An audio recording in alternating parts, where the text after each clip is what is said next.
Oi, turma. Do livro Aqui e Agora, José Carlos de Luca, no capítulo 27, Espinhos em Flores. Feliz daquele que ama, porque não conhece as angústias da alma, nem as do corpo. Seus pés são leves e ele vive como que transportado fora de si mesmo. Evangelho segundo o Espiritismo. Jerônimo Mendonça foi um escritor e orador espírita que viveu na cidade de Ituiutaba, Minas Gerais. A partir de sua juventude, lhe apresentou diversos e sucessivos problemas de saúde, que o levaram à tetraplegia e à cegueira total. Padecia de fortes dores pelo corpo, em decorrência da artrite reumatoide, dores contra as quais os remédios pouco efeito faziam. Ficou por 30 anos preso a um leito, sem poder se mexer. E, não obstante seu doloroso, prolongado e incurável quadro de saúde física, Jerônimo não foi um homem infeliz, queixoso e mal-humorado. Para espanto de muitos que o conheceram, ele era alegre, otimista, firme na fé, bem-humorado, chegava a rir das próprias dificuldades. Foi conselheiro de muitos que o procuravam em seu leito para se queixar de problemas infinitamente menores do que os seus.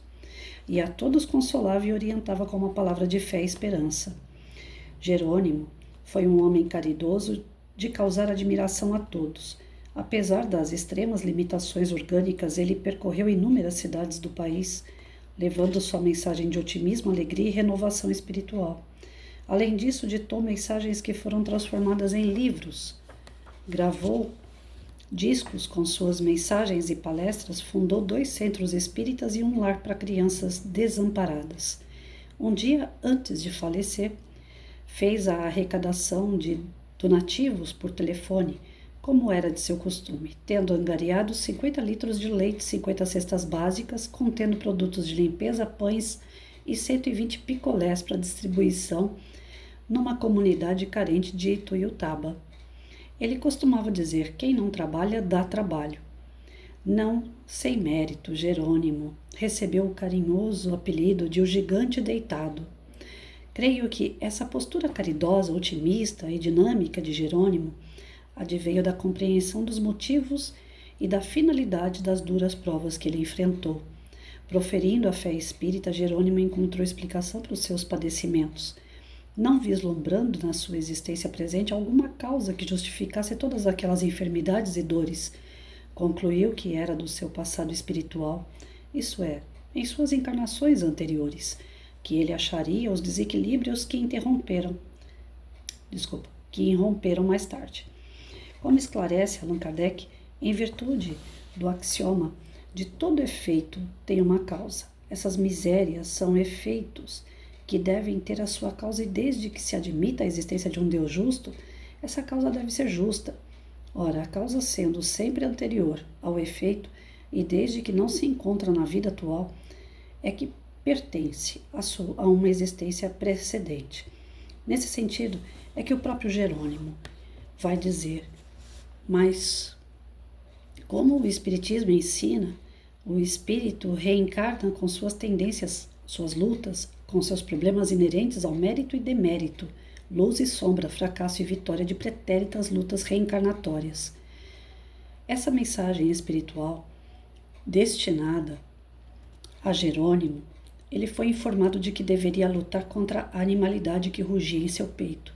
Isso nos permite pensar em existências pregressas, o gigante deitado. Fora um homem violento, feroz e deve ter ferido muitas pessoas, algumas até a morte, o que explicaria a sua completa paralisia física e as dores agudas que o acompanharam durante mais de 30 anos. Isso não quer dizer que Jerônimo estivesse sendo castigado pelas leis divinas, estava sendo reeducado.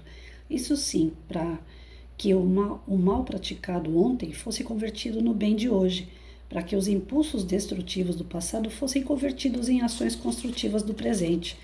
Ele entendeu muito bem a lição do alto e aproveitou a oportunidade para transformar os espinhos das existências anteriores em flores.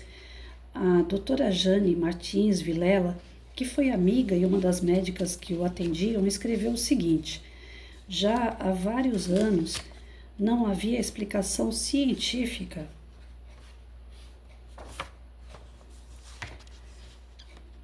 Eu perdi, gente. Eu estava tentando. Ah, tá. Já há vários anos não havia explicação científica para o fato de Jerônimo Mendonça Ribeiro estar ainda encarnado. Seu corpo não oferecia as mínimas condições de vida. Seu pulso, seus batimentos cardíacos não eram mais registrados pelos instrumentos da medicina, tal a sua fragilidade. Mas Jerônimo viajava, trabalhava, agia, nunca quis vida mansa. É possível pensar que Jerônimo estava ocupado demais com a vida, com aquilo que ele entendia ser o seu propósito existencial, ajudar quem estava sofrendo as agruras do corpo e da alma, reescrevendo o seu passado de erros. Em vez de ficar centrado na sua dor, ele foi ao encontro da dor alheia e dessa maneira aliviava o próprio sofrimento. Ativava a força da vida em si mesmo quando despertava a vontade de viver em quem, com problemas talvez menores, estava desistindo de viver. O Dr. Bernie Siegel, médico, afirma que temos condições de mudar nossos processos corporais mudando o nosso estado de espírito. Portanto, quando experimentamos processos alterados de consciência, como meditação e hipnose, visualização, psicoterapia, amor e paz do espírito, por exemplo, abrimos-nos para a possibilidade de transformação e cura. Isso explica a força descomunal do gigante, força que veio do amor que ele dedicou ao próximo e que lhe deu condições de sobrevivência, quando a própria medicina não sabia explicar como ele ainda fazia parte da estatística dos vivos. Jerônimo aprendeu a desenvolver um estado de espírito positivo, não só pelo otimismo que transparecia a todos, mas sobretudo pelo amor que sentia pelas pessoas e demonstrava a elas, enquanto nós, variadas vezes, temos o espírito abatido, por vivermos excessivamente centrados em nós mesmos, envenenando-nos por ódios, ressentimentos e complexos de variada ordem, todos resultantes do excesso de si mesmo. Na minha adolescência, cheguei a ver Jerônimo Mendonça em um programa de televisão. Eu não compreendia como ele, sendo cego, tetraplégico, vivendo em uma cama sem poder se mexer sequer o pescoço, podia falar sobre paz, amor e alegria. Eu dizia para mim mesmo, ele só pode estar louco. Muitos anos se passaram e certo dia, ao concluir um dos meus livros, tive a percepção da presença espiritual de Jerônimo Mendonça. Imediatamente me veio a lembrança daquele dia em que o havia visto no programa de televisão e da minha conclusão de que ele só podia estar louco. Fiquei envergonhado, mas o gigante simplesmente sorriu para mim e disse, meu amigo, louco é quem deseja viver apenas para si mesmo.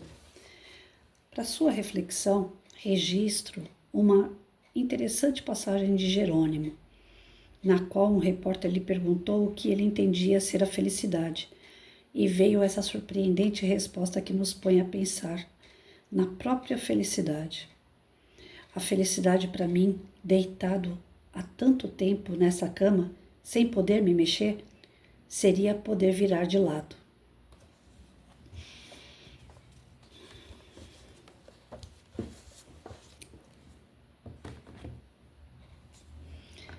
Eu acho que eu não preciso comentar mais nada, né? Até fica difícil comentar. Olha, gente, de vez em quando eu consigo, eu recriminei tanto lá atrás, quando eu era católica, e que eu via dentro de reuniões assim, tipo batismo, casamentos, né? Até mesmo missa.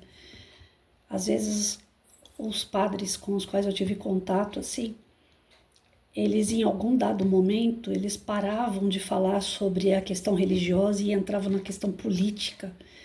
Aquilo me incomodava bastante, porque eu acho que cada coisa tem que ter o seu lugar e o seu momento.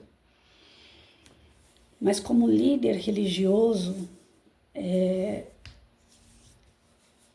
eu creio hoje, né, com a visão de quem vai fazer 54 anos, eu creio que alguns não tinham aquela intenção hoje. Hoje eu tenho essa visão. Naquela época eu achava que era outra coisa.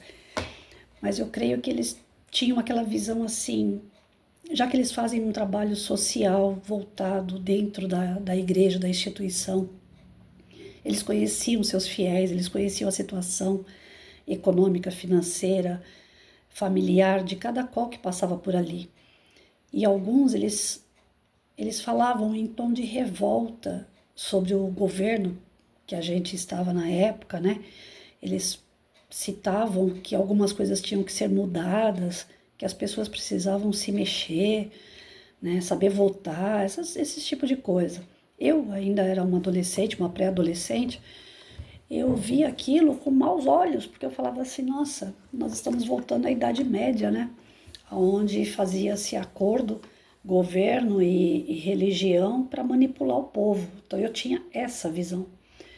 E hoje eu vejo algumas religiões se levantando e com a mesma fúria que eu vi aqueles padres lá atrás, pedindo, implorando para as pessoas acordarem, né? E se mexerem, trabalharem, colocar a mão à massa, porque nós estamos ficando anestesiados diante de algumas coisas que vêm acontecendo. Então eu peço perdão por estar usando, né, um canal espírita, que é para a gente poder falar sobre espiritismo, mas o fato de ser espírita não me tira a condição de ser cidadã e de fazer algumas comparações. E uma das comparações que eu quero fazer é justamente essa. Olha só o que acontece com uma pessoa que vem resgatar os seus débitos, né? Por que débitos? Porque deixou de fazer, de trabalhar, de agir em prol do próximo, em prol dele mesmo, fazendo o bem. Lá no Evangelho está muito esclarecido isso para nós. O problema não é só quem faz o mal, mas o que deixa de fazer o bem, ele também está praticando o mal. Tem muita gente que fala, eu não matei, eu não roubei, eu não estuprei, eu não, né? Não. Tá, você não fez nada disso. Mas você bateu palma para quem faz. Você votou em quem faz. Você fechou os olhos para aquilo que estão fazendo. Ou seja, você é conivente com todo o mal que está acontecendo. Então, desculpa, mais uma vez eu vou pedir perdão, mas nós temos que acordar. Ou vai acontecer com a gente o que aconteceu com Jerônimo, ou coisa até pior. Porque com Jerônimo ele não tinha conhecimento de todo esse mal que ele causou. E foi parar numa cama e ficar ali estático. E a única coisa que ele quer, a maior alegria da vida dele, era poder virar apenas de lado, não é fazer mais nada. Virar de lado seria uma alegria para ele. E eu conheço pessoas se recuperando de paraplegia, de perda de membros. Eu vejo a luta dessas pessoas e a maior alegria de todas elas seria ter aquilo que elas não têm. Seria poder fazer algo que elas faziam antes e que agora já não podem mais. Eu tenho comorbidade, tem coisas que eu amo fazer. Pintar uma parede, por exemplo. Eu não consigo subir numa escada para trocar lâmpada. Então a gente sofre as consequências do corpo do que o espírito deixou de fazer. Não é só pelo mal que ele fez, mas pelo bem que ele deixou de praticar. Então desculpa a comparação, peço perdão novamente. Mas quantas pessoas hoje nós temos, principalmente no nosso país, que está sendo simplesmente dominado pelo flautista mágico? Eu vejo o encantador, não chamo mais encantador de burro, eu falei flautista mágico, porque ele está encantando as pessoas no toma lá da cá. O que não falta na internet, nos meios da rede social virtual, é uma acorda, né? Vamos lá, gente, olha o que está acontecendo, vocês estão aceitando o mal. Vocês não estão praticando o mal, mas vocês estão aceitando o mal. Tem pessoas, ontem eu vi um vídeo que eu fiquei, apesar de estar por dentro de tudo isso, de estar lendo e vendo todos os dias, ontem um cara, um empresário, ele fez um vídeo, ele falou assim, olha, tá aqui, vou fechar minha empresa, não tenho condições. Não vem ninguém para trabalhar. E o governo não para de bater na minha porta e pedir imposto. Como é que eu pago imposto para um sócio que não me ajuda a trabalhar? As pessoas estão deixando de querer trabalhar. Pergunta para quem recebe todas as condições nas mãos, porque hoje não paga luz, não paga água, não paga o gás. Tá. Você ganha a cesta básica, você entra na fila do Leve Leite, é só programa social. E aí tudo vem na tua mão, você não precisa fazer nada. Não dá vergonha de saber que você está ganhando tudo? à base do dinheiro de outros que estão suando para pagar os impostos para você viver no bem bom? Será que isso vai ficar impune? Será que isso para Deus, porque aqui sim, aqui quem você conhece vai te passar a mão na cabeça, mas na lei de Deus, será que isso vai ficar impune? Será que quando terminar tudo isso, nós vamos ser aqueles soldados que voltam da guerra, como eu acabei de ler aqui, na Cartas de uma Morta? Depois, quem quiser, pega esse livro do Chico, é o segundo dele. É a mãe dele que fala com ele aqui. Ela vai relatando o que aconteceu no plano espiritual quando ela chegou lá. Ela chegou bem na época de 1917, na guerra. Será que nós vamos ser aqueles soldados que vão chegar no plano espiritual e vão ser recebidos, acolhidos, que vamos para os hospitais, que vamos ser bem queridos? Ou será que nós vamos cair lá direto no umbral? E não é uma ameaça, não é aquela coisa que a Igreja Católica prega, se você for bom, você vai para o céu, se você for mal, você vai para o inferno. Não, não é isso. É simplesmente colher os frutos que você plantou. E colher o quê, se você não plantou nada? Se você só colheu o que é dos outros, se você é aquele vizinho que pula o muro e come a goiaba em cima lá, sentadinho no pé dos outros. É bonito, na história do Chico Bento é muito bonito isso, é engraçado, né? Vou pular o muro lá, a cerca do meu vizinho, vou subir no pé de goiaba dele e vou comer de graça. Nas historinhas é engraçado, mas na história real, o cara que semeou, o cara que cultivou, o cara que estava ali aguando, o cara que estava cuidando, eu vejo pelo meu vizinho aqui, gente. Meu vizinho deve ter vindo do interior, é um senhor de idade, mora ele e a senhora dele. E do outro lado da rua tem um terreno que é praticamente abandonado, né? Foi murado, porque eu tive que fazer uma reclamação na prefeitura, estava dando muito bicho, então foi murado. Mas não mora ninguém, é bem de frente aqui para minha casa. A calçada também foi feita daquele jeito, né? Porque foi feito por multa, então tem que ser corrido, foi feito daquele jeito. E ficou um monte de buraco na calçada. O meu vizinho, que é um senhor de idade, ele viu aquela calçada ali parada, cheia de buraco, pode ser que criança, porque aqui é rua de escola, pode ser que criança passe e enfie o pé no buraco, torça o pé, né? E ele, pensando uma série de coisas, ele falou, vou fazer alguma coisa que seja bom, aproveitar esse pedacinho de terra que tem aí para algo bom. Foi lá, carpinou, porque ficou vários buracos cheios de mato na calçada. Ele foi lá e carpinou a calçada onde estavam aqueles buracos e semeou. Tem pé de limão, tem pé de verdura, mas é tudo pé pequenininho. O limão é o maior que tem, né? E é o que mais chama atenção. Eu não vi, até agora, eu não vi meu vizinho colher ali um limão sequer. Nunca sobra para ele. Foi ele que plantou. A rua é pública, a calçada é pública, tudo bem. Mas quem fez não colheu até agora. Ninguém passa ali, pega um limão e fala, bendito seja o vizinho que fez esse pezinho de limão para nós. Mas todos os vizinhos eu vejo ir lá, levantar a blusa assim, e encher a blusa de limão e levar embora para casa. Mas ninguém, até agora, que eu tenha visto, parou lá e falou pro vizinho, parabéns pela tua ação. Ele trabalhou, os outros estão colhendo. É público? É. Pode pegar? Pode. Mas Santo Agostinho falava, tudo eu posso, mas nem tudo me convém. Ah, se o governo tá me dando um bolsa a gás, eu posso, eu tenho direito, mas eu devo? Ou seria melhor eu sair de manhã para trabalhar, ganhar o meu dinheiro e comprar o meu gás? A maior autonomia do ser humano é poder agir sem estar preso a ninguém e nem a nada. É a maior autonomia. Eu esperava que o Jerônimo dissesse, a minha maior alegria seria levantar dessa cama, para ele ter autonomia. Mas não, a única coisa que ele quer é virar de lado. Quantos de nós podemos fazer tantas coisas e não queremos?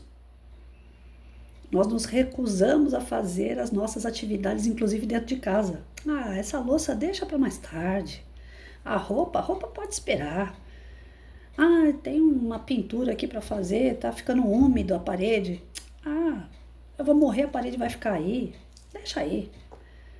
Ah, mas o seu filho tá ficando desregrado. Ah, problema dele. Minha parte eu já fiz.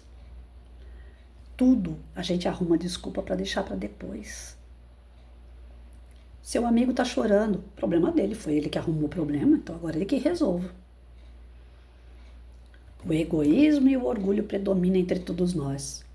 Não é à toa que nós estamos num planeta de prova e expiação. E as provas vão ficando cada vez mais apertadas, já repararam? Quantas crianças estão nascendo com problemas físicos, emocionais, psicológicos, psiquiátricos? Comorbidades de todos os tipos estão para todos os lados. Eu falo que eu saí da educação, que eu me aposentei na hora certa, porque eu sou professora de aluno regular. As escolas estão lotadas de criança a nível de inclusão. Ou seja, não é mais um professor regular que tem que dar aula, é um professor multi, que ele saiba a área clínica, porque senão não consegue dar aula. E por que está chovendo de gente assim?